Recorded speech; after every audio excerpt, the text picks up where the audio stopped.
Our next deep dive session focuses on Sri Lanka's cyber and data protection frameworks.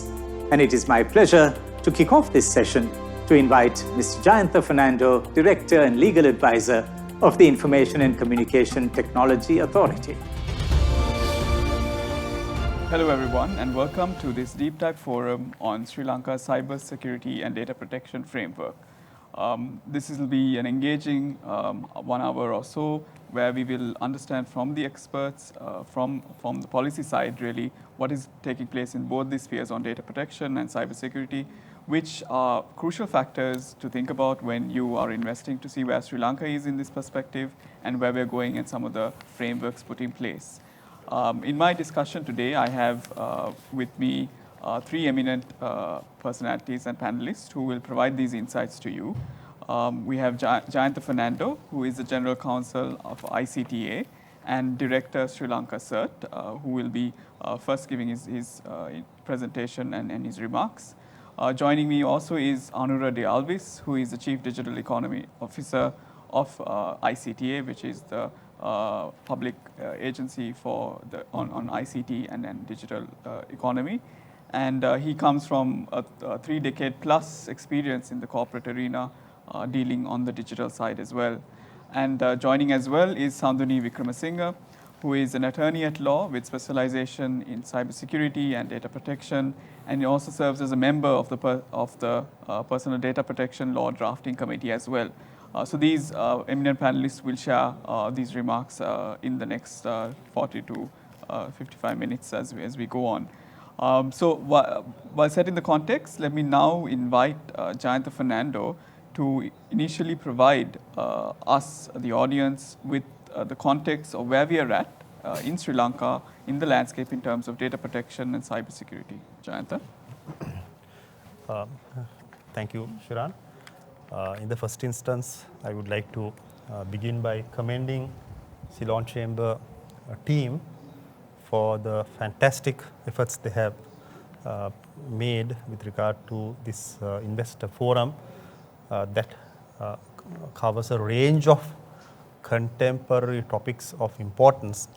And I'm thankful to Shiran for having our subject of cybersecurity and data protection highlighted in this deep dive session. So we are in the process of getting my slides in order. The intention of this session is to give you a high-level overview and the current status of the cybersecurity legislation and the data protection legislation, 2 different legislative activities which are which have been taken forward by by ICTA in association with our partner agencies in government, which includes Central Bank of Sri Lanka, SEC, the Legal Draftsman's Department, the Attorney General's Office, and the Ministry of Justice, with the overall direction being set by the Ministry of Technology in Sri Lanka. Now, in terms of the cyber security bill, what I have to mention is that the cyber security legal framework is ongoing, and basically what we have is a situation where the bill is in the stage of formulation. We have not reached the level of completion relating to as in the case of the data protection bill, but in the case of cyber security, the formulation is still ongoing in collaboration with a series of entities. Sri Lanka CERT, which is the primary agency which functions as the National Center for Cybersecurity, is leading the effort under the overall direction and guidance of the Ministry of Technology. And we are also collaborating closely with the Ministry of Defense on the cybersecurity bill. Now, the overall objectives I have spelled out in these slides is to ensure the effective implementation of the cybersecurity strategy in Sri Lanka. For many years, Sri Lanka did not have a cybersecurity strategy, But in October 2018, after a multiple series of stakeholder consultations, a cybersecurity strategy was adopted by the Cabinet of Ministers, and that is for a 5-year period starting from 2019. As part of that implementation strategy around the national cybersecurity strategy, the institutional framework and the enabling environment has to be restructured, and the whole purpose of the cybersecurity bill is to do that. So the overarching framework revolves around preventing, mitigating and responding to cybersecurity threats, and to establish an overarching institutional framework called the Cybersecurity Agency of Sri Lanka, and lay the foundation through which critical information infrastructure, or we call it CII, will be protected, Shiran. And for it to be protected, there is a need to define the criteria to designate the CII, and institutions that are designated as CII will have legal obligations imposed on them to ensure that they develop a cleaner, safer, cyber hygienic environment through which the people in Sri Lanka could digitally empower themselves effectively without too many disruptions. Disruptions, as you know, we saw it yesterday, Shiran, can't be prevented, right? Always, right? We can mitigate the risk. We can take best measures to prevent and safeguard our critical information infrastructure. But we all know always those who want to disrupt will endeavor to disrupt. So the whole purpose of this legislation is to provide the safeguards and lay the legal foundation for that to take off. The latest status update on this bill is that the draft bill was formulated, the first phase was completed in 2019, and then there was a discussion with the Ministry of Defence whether the defence cyber aspect should be brought into this framework or not. That whole aspect of defence cyber, which is also an important layer, was extensively discussed through the course of last year under the guidance of the Defence Secretary and our Ministry Secretary, Mr. Jayantha De Silva, and we formulated a strategy to separate the two layers so that the civilian dimensions will be addressed through this bill and the defence aspects will be addressed through the Defence Cyber Command bill. The latest is that both are going into Cabinet of Ministers within the month of July, and the formulation and the reformulation of the data cybersecurity bill will take place after that. So the timelines for the cybersecurity bill is, well, sometime later this year, we'll have the draft bill ready towards December, right? So that is the status on the cybersecurity bill. Now coming to the hot topic of data protection, which is, I think, Shiran's pet area, and I think the audience pet area, as well as my good friend Anura Dialvis's pet area as well. And by the way, I'm getting a significant amount of cooperation now, Anura. Since Anura joined ICTA, it has been a tremendous pleasure working with energetic people like this, building the next generation of leaders. So I'm happy to be associated with him in this phase of the presentation. The background to the data protection bill is, we all know why it is needed. In a digital economy, in a digitally empowered society, there's always a fear. What happens to the data which I provide, my personal data that we provide to platform services, our banks, and maybe to our supermarkets when we register for our loyalty program? How is that data protected? What are the criteria for that data which is collected by those entities when they share that data with third parties? Those are key issues that bother citizens and organizations alike who want to follow the best data governance regime. So we have looked at the international norms around this subject, and over the years we have been able to see the evolution of this subject through various foundational frameworks that came through the OECD privacy guideline, which basically is a foundational framework on which many of the others which I have listed here have been built.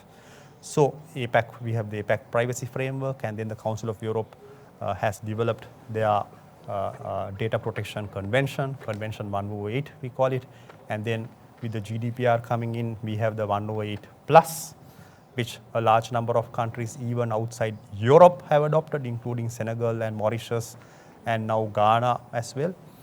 So many countries are looking at these international norms and principles and evolving their legal principles based on international standards.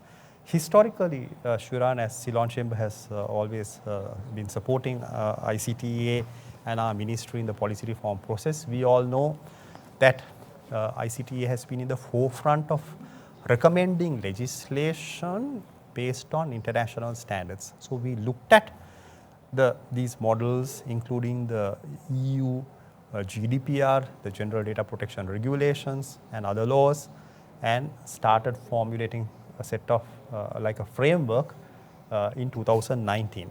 That draft framework, Shuran, went through a number of reviews.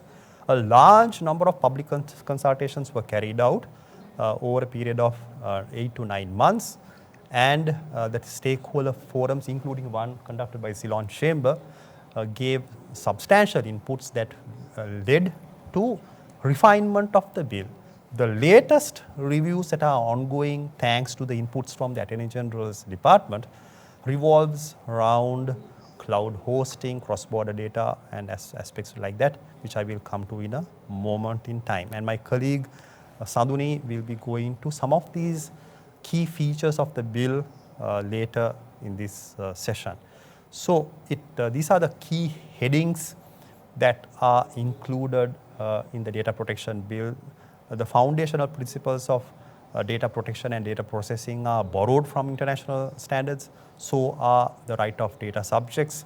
The obligations imposed on what we call controllers and processors have been very clearly defined. We have a mechanism for direct marketing. So protection of this law is all about protecting the rights of individuals and what is expected of entities that collect our data, including entities like Facebook, Google, and WhatsApp and other international providers who will be subject to this law. That is why in the formulation of this bill, there was a widespread consultation with a large group of international players as well. So this slide shows how the controller and processor link is established. So you know here in the middle layer we have given some examples.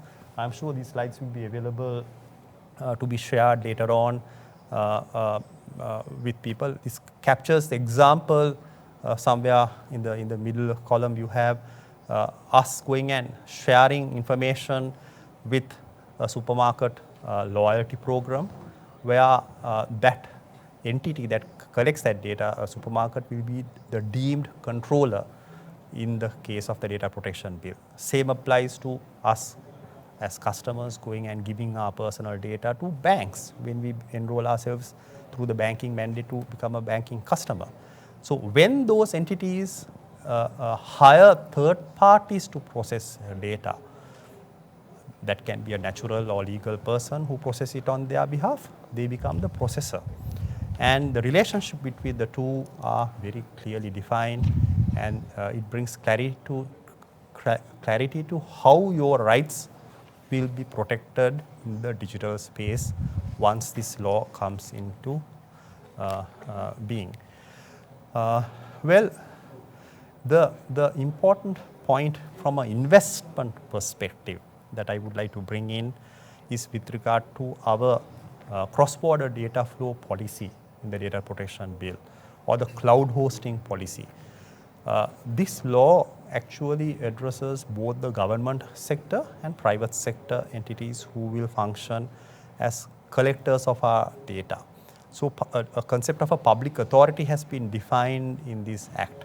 So when a public authority, let's say the immigration department or the motor vehicle department or the ID card department collects our data, they will be a public authority, and that public authority is required because they are collecting the data pursuant to a national law, they are required to maintain their data only in Sri Lanka unless the proposed data protection regulatory body allows certain categories of personal data to be processed in a country that has gone through the third country that has been designated by the DPA through the minister through what we call an adequacy decision.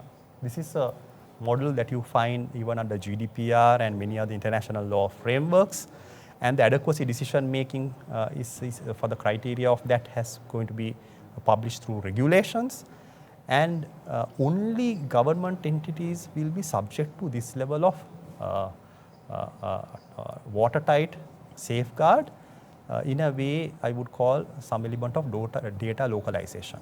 When it comes to private sector entities, be it Ceylon Chamber, a private sector bank or international investor coming into Sri Lanka wanting to process and manage the data from Sri Lanka, there will be greater level of flexibility. The first principle is that you can share data without going through all the necessary safeguards under the bill in a country which has the adequacy decision, in a country in respect of which we have an adequacy decision. But what is important is that if there is no adequacy decision, the transfer of data to a third country can only be done if certain conditions under the law, including the adoption of standard contractual clauses, etc., are fulfilled. So we are bringing in a lot of flexibility for international cloud hosting players to come into this country, and I would like to look you to consider this aspect of the data protection bill when you host your data in Sri Lanka. In conclusion, Shiran, what I want to emphasize is that this law has certain remedies. We will be setting up a data protection authority. At this moment in time, the Central Bank, SEC, Telecom Regulatory Commission, they are all engaged in a discussion under the direction of the Secretary, Ministry of Technology and our ICTA board to look at the structure of this data protection authority, and that authority will be empowered to issue directives on organizations that are basically running offline from the law, and eventually once that regulatory body is established, they will be entitled to hold inquiries within the framework of this act to give directives to entities to comply with the data protection framework. I know this is not going to be an easy law to implement. Many companies, many investors are asking for a grace period. So that is also under consideration. We need to have the institutional framework in place before we embark on issuing directives to get everybody, including government entities, to fall in line with the law. So there needs to be a lot of capacity building, which my colleagues Anura and them are embarking on. And in conclusion, the good news, Shiran, is that unlike some countries where a percentage of the revenue is going to be the fine, Sri Lankan law has set a maximum cap. But remember, for each occasion of the violation. So multiple repeats of the violation, there can be more of this. Of course, the imposition of a penalty doesn't happen arbitrarily. There's a process for the imposition of a penalty, including both parties to be heard, and finally, there's a right of appeal to a party affected by a decision on the part of an authority to impose penalties. Thank you. Thanks. Thank you, Jayanta. I think you really have set the foundation and the context for this session, providing not only what's going on behind the scenes with all these data protection frameworks, the legislation, and also the cybersecurity legislation which is in the works, but also really explaining to the investor who's out there thinking, okay, how is this relevant for me and what are the implications? So I think a lot of good points there which we can definitely get into the Q&A. Let me now bring in Anura. Anura, from the ICTA's perspective, you really overlook a lot of moving pieces, in particular in terms of the overall ecosystem. From what Jayanta just mentioned and the legislation that's coming into play, how will it really impact the ecosystem and your thoughts on that? Thank you, Shiran, and first and foremost, thank you so much for organizing the fabulous event, Shiran, and the CCC. and also I'm sitting next to the, I call it digital law dictionary. Jayantha, it's privilege to be with Jayantha and Sandhuni on this talk. I'm really, really happy. I think one of the primary things I wanted to point out here is that many people or investors or any foreigner will ask when they come to Sri Lanka, or probably someone in Sri Lanka itself might be wondering why economy is so much connected, or how is it going to be connected, or what does this data protection bill, cybersecurity bill will bring to the economy. I think I will take one example. When we talked about many years ago, Shiran, we talked about the diversity and inclusion, and people were wondering why is it only applying to us or Western countries. And then across the border, across the countries, it has been now applied, and you can see even a higher, even companies are actively seeking opportunities to be diverse and being inclusive. Same way, I think when you look at in time to come, actually it is already there. Now the security and the data protection are also part of a whole ecosystem of a company, particularly when people are looking at developing the economy and bringing investment. Let me bring some examples to connect the dots with what Jan said to the economy. Now, if you really looked at now, a lot of people in this country, or a lot of companies are MNCs or local companies that are dealing with a humongous amount of data. And before this bill, you have to go to some other foreign certifications or something, because you need to do work with foreign countries, and also investors would like to have those certifications, because in Sri Lanka we didn't have. Now, if you really look at this bill, basically brings that framework. When you look at from doing business, we need to make sure the data of the people, whether it's customer data or it's employees data, is really protected, because that is a fundamental thing in this era, this digital economy. Another aspect of that, now when people might ask, okay, does it really matter? Now most of the people work from home or go to a hybrid style. I think it matters more than ever, because if you work from home, if you're remotely working, the data becomes the primary thing, because you are carrying the data of the people you work with or your customers on your laptop, on your, sometimes it may be on your phone, maybe on your digital device. So more than ever, the need for this framework is imminent now. So thanks to Jayantha again, like I said, digital law dictionary, bringing all of those frameworks to Sri Lanka and making sure this is with your team, that is able team across the businesses are facilitating this. So because of that, we are now able to promote Sri Lanka to investors and welcome and say, look, we have a framework, we follow that. We make sure our people are and the businesses are ready to do that. Another aspect of that is, now when you look at data protection, Shiran, there are two aspects to that in my knowledge. I'm not a legal person, but in my knowledge, one is the security side, the other one is basically the privacy side. Now when you look at the security side, you need to make sure, like Jayant mentioned, the cyber crimes, threats all are prevented by all means. When it comes to the privacy side, how do we store, how do we access? Go back to the previous example of working more and more in the digital economy on digital devices, because digital economy encourage all citizens, the customers, everyone to work with their digital devices and smart devices. So more than ever, the need for this framework is today obvious to everyone, full stop. And when it comes to the investors, I think investors should be very comfortable working with Sri Lanka, because A, knowing the framework is now being established, B, that doing business in Sri Lanka is much more protective than ever. Probably, I must say, without a doubt, some other countries around us. We have much better, I think Jayantha can elaborate, number of times we have been leading this ahead of some other countries, even some of the developing countries.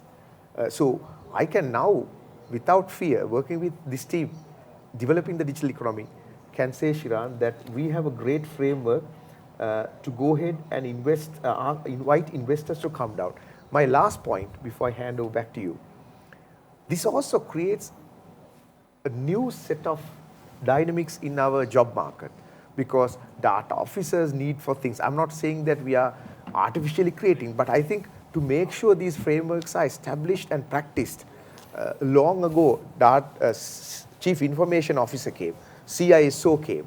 Likewise, this introduced a new set of jobs, create a job market to help that. And like Jayantha said, the capacity building comes in two ways. One is bringing this new aspect to the digital world, and secondly, making sure when we build capacity, they are ready, and I call it data protection by design.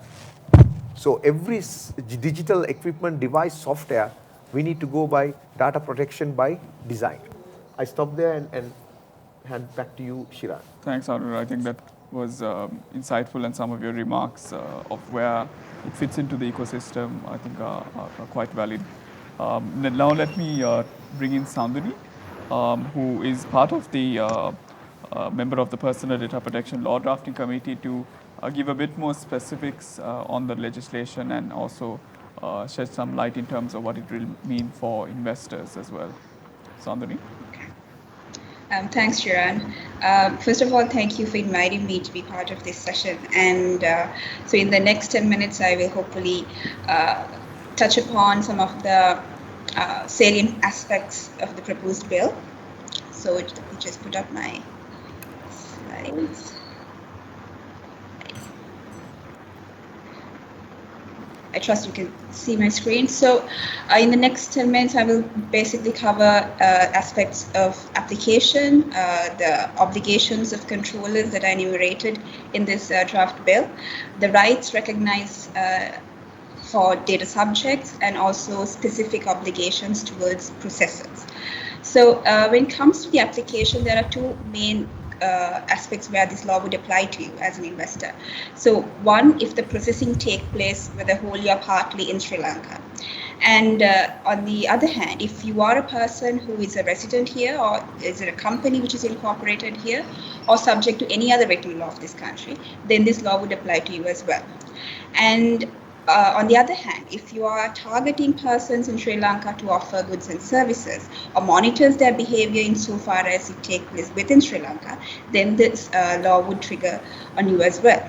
However, one thing to note is there is no registration requirement stipulated by this law, unlike some of other jurisdictions. And also it recognizes certain exclusions where when you process personal data for purely private purposes, or when you're processing non-personal data. So I'll get to the meanings of all this in a minute. And moving on to some of the key definitions, definitions of controller and processor is already covered by Jayantha a little while ago. So if I may take you through the definition of personal data, it means any information that relates to an identified or identifiable natural person, or a data subject for that matter. So it follows the international frameworks to this effect, and a data subject is identified as a person, a natural person who is either living or deceased, and to whom the personal data would relate to. And in addition to just identifying personal data in total, there are special categories of data that are recognized to give a certain high level of protection for those kind of data. So those include data relating to ethnicity, your religious data, your political opinion, your health information, biometrics, and so on. And additionally, in comparison to, for example, GDPR, the financial data is added to this special category of data, and also information relating to a child. So the definition of processing essentially covers every aspect of activity that is performed on personal data, starting from collection to storage to dissemination, even destruction or erasure of this data. And the bill also moves in to define what anonymization means and also what pseudonymization means. So following international examples to this effect, anonymization is basically rendering personal data no longer being related to an identifiable data subject. And essentially, this would amount to the definition of non-personal data as well, which means any data that is any data other than personal data. So if you are processing completely anonymized information, then this law would not apply to you. However, mere pseudonymized data will still trigger certain aspects of this law. And consent essentially covers unambiguous consent. It cannot be merely be inferred by conduct. There has to be affirmative action on the part of the data subject. And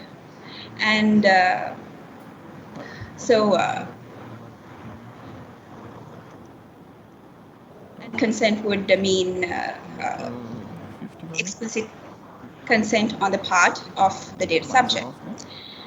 And moving into the principles of processing, these are the principles that a controller must comply with in order to be in compliance with the provisions of this law, starting with lawfulness, which is stipulated in Schedule 1, and Schedule 2 if it relates to the special categories of data. And we will get into that in a little while. And the control is also expected to define a purpose, so it has to be legitimate and specific, and also ensure that the processing activity is adequate and relevant and proportionate to the purpose that has been defined. In addition to that, the control is also expected to ensure accuracy of the data, taking all reasonable measures to ensure the data remains accurate, and observe certain retention limits. So where the purpose has been served, that data has to be disposed of unless there are any other lawful ground to that will provide legal basis for such retention. So in such instances, for example, archiving for public interest or for retaining data for scientific or historic research will not be considered inconsistent with this retention requirement. And also the control is expected to adopt adequate and reasonable technical and organizational measures to ensure integrity and confidentiality of this data. And the other two aspects are the effects of transparency and accountability. So transparency is simply informing the customer, the data subject, particularly if you are relying on the aspect of consent, to ensure that the data remains, that you notify the data subject with regards to processing activities. And accountability, on the other hand, is requiring the controller to implement what we identify as a data protection management program, which will oversee aspects of data governance, data breach management, responding to data subject queries, and facilitation of data subjects' rights. So this also encourages controllers to adopt measures such as privacy by design or privacy by default, and ensure that the controller shall remain accountable throughout the life cycle of the processing. So briefly to take you through the legal grounds that are recognized by this law is under Schedule 1, you have 6 grounds to comply with. And if you are processing special categories of data, there are 8 grounds, which at least you need, as a controller, you need to rely at least on one of these grounds. So I'll just, in the interest of time, I will move on to the rights that are recognized by this proposed law. So there's right of access, where the data subject is expected to, or the data subject has the right, I beg your pardon, has the right to request the controller to provide him with information with regards to processing of his personal data. And also the data subject is granted the right to withdraw consent, and where the processing is based on consent itself, and object to processing if the lawful basis for processing is either legitimate interest or public interest under Schedule 1 or Schedule 2 of the bill. And he has also a right to request for rectification or completion of the data. And there is also a right given for the erasure of data in limited circumstances, particularly if the controller is processing information in violation of the principles of processing, which we discussed a little while ago, or there is a legal mandate for that erasure. And Also, it recognizes a right of the data subject to request a review of a decision that has been taken through automated individual decision making. So this is basically a decision that has been taken completely based on automated processing. So there are some caveats to observe when granting such right to a data subject. So if, for example, if the data subject has already consented to it, or if it's mandated by law with required safeguards, then the controller will be able to grant the data subject a certain qualified right. And there is enforcement mechanism which is in a detailed manner set out in the proposed bill, starting with the procedure for a data subject to vantage his rights before the controller.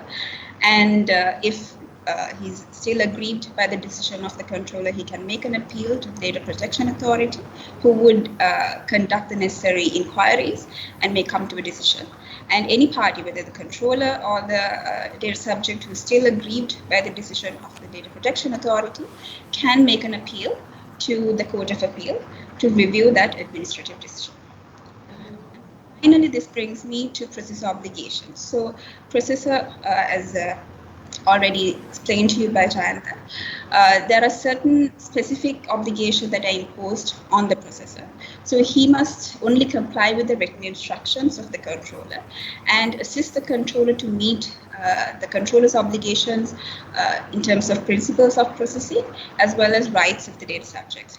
So he must also appoint a DPO when it's engaged in a prescribed activity, in addition to a controller appointing a DPO, and erase personal data once the services have been terminated, and assist the controller to comply with certain cross-border data transfer obligations or to carry out compliance audits and any other contractual obligation which he may have towards the controller. So the moment a processor who does not heed to the written instructions of a controller and starts to decide the means and purposes of processing on its own, then this law would recognize such processor as a deemed controller.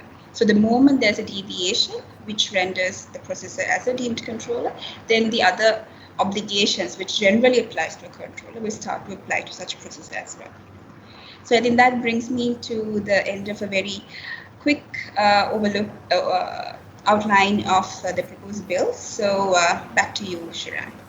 Thanks, Sandhini. I think as the name of this forum suggests, it's a deep dive forum where we really go into some of the specific topics, and I think clarifying these areas, these nuances, I think really helps the audience also understand what this framework will set out. We have a few questions coming in and that we'll take in for the remainder of the session. Jayant, there is a question in terms of on the cybersecurity side, in terms of maybe starting off the framework now itself, maybe working with the local banking sector, the government sector, to secure their sites following standards set in place. Is that and the overall timeline and framework around that? Maybe you want to answer that. Yes, thank you, Shiran. I think what should be kept in mind is that although the cybersecurity bill is in the making, the ground preparation for other activities, sectoral activities to ensure a cleaner, safer digital ecosystem has been ongoing for some time. So it would be interesting for those of you who are investors to know that in the context of cybersecurity in Sri Lanka, in South Asia, we were the first, Shiran, to establish a public-private partnership for banking sector cybersecurity. There was an initiative led by Sri Lanka CERT way back in 2012 that culminated in one of the pioneering initiative, which I would call the baseline security standards for the banking sector. The baseline security standards for the banking sector are being implemented through a steering committee, which includes the private sector banks, the licensed commercial banks, and the central bank being at the forefront, with a regular monitoring system developed through the FinCert. So the banking sector CCERT was established in November 2013, and that has been in operation. And what is now being done is to further improve those standards so that in the annual banking supervision audit, the compliance with the banking security standards will be verified, and suggestions for improvements are being done every year in the annual review process. So we have an ongoing process in that area. Thanks, Andrew. Thanks, Jayanta. Andrew, if I may just ask you two quick questions. In terms of the framework and this legislation, how will it really facilitate the SMEs, in particular, some of the priority areas of the ICT agency, and also broadly in terms of how this law can really benefit the economy and also the digital economy? Maybe I can get your quick takes on that. Thank you.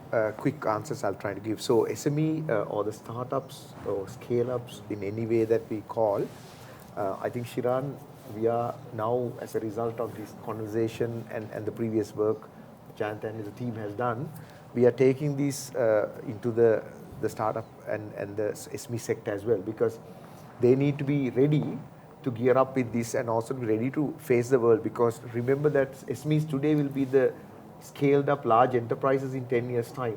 So they need to be prepared. Like Jayanta and Sandri said, this is a journey. I don't think anyone will be ready tomorrow 12 o'clock in the night.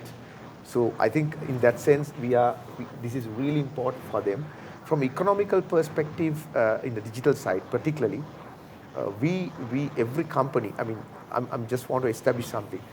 This is not the era of currency. What is the most valuable thing in the world is information.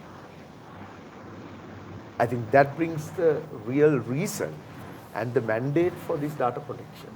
So simple thing is, in the digital economy, what we now actually work with the industry, as well as in the coming weeks also we have several sessions with the same team, Jayant, and the drafting team, to make sure that A, the industry really understand and interprets it, B, that they adapt as fast as possible, because this will definitely encourage and give the assurance and confidence to the investors, because we need to grow. I'll stop there. Thanks, Andrew. Just one question to Sandhani before we wind up. I think data localization could be seen as a barrier to free movement of data. How does the proposed law ensure that cross-border data flows are facilitated? Yeah, I think even Jan touched upon this during his initial remarks. So the localization, or an aspect of localization, is imposed only on public authorities. So where government entities such as ministries, departments process personal data in the capacity of a controller or a processor, then they need to do that processing in Sri Lanka, unless there are exemptions granted by the authority that will be set up, the Data Protection Authority, in consultation with the relevant supervisory or the regulatory body of that public authority. However, where the private sector is concerned, there is no localization requirement. However, there is no, if there is a procedure for adequacy decision, where the Data Protection Authority will, along with the minister, will prescribe certain countries, taking into account their level of commitment for data protection, the relevant legislation and enforcement mechanism, and the legal setup in such countries, and deem them to offer adequate level of protection in comparison to the law, to this Sri Lanka's data protection framework. So if you are processing with such countries, if you are transferring data to such countries, then no specific authorization is required from the authority again. And if you still want to process or transfer data to a country that is not subject to adequacy decision, then you will have to adopt certain legal instruments akin to the standard contractual clauses or any other legal instrument which the Data Protection Authority will prescribe in the times to come. Thanks, Sandhani. So that brings us to the end of this deep dive forum on data protection and the cybersecurity framework. Let me thank my panelists once again for coming on board, providing the input, the analysis, and what's to come in this area, which is of massive importance, and also for the audience who may be looking to invest in Sri Lanka, but this is a factor that you really need to consider, and where Sri Lanka's position is right now. So thank you once again, and thank you to the audience for tuning in.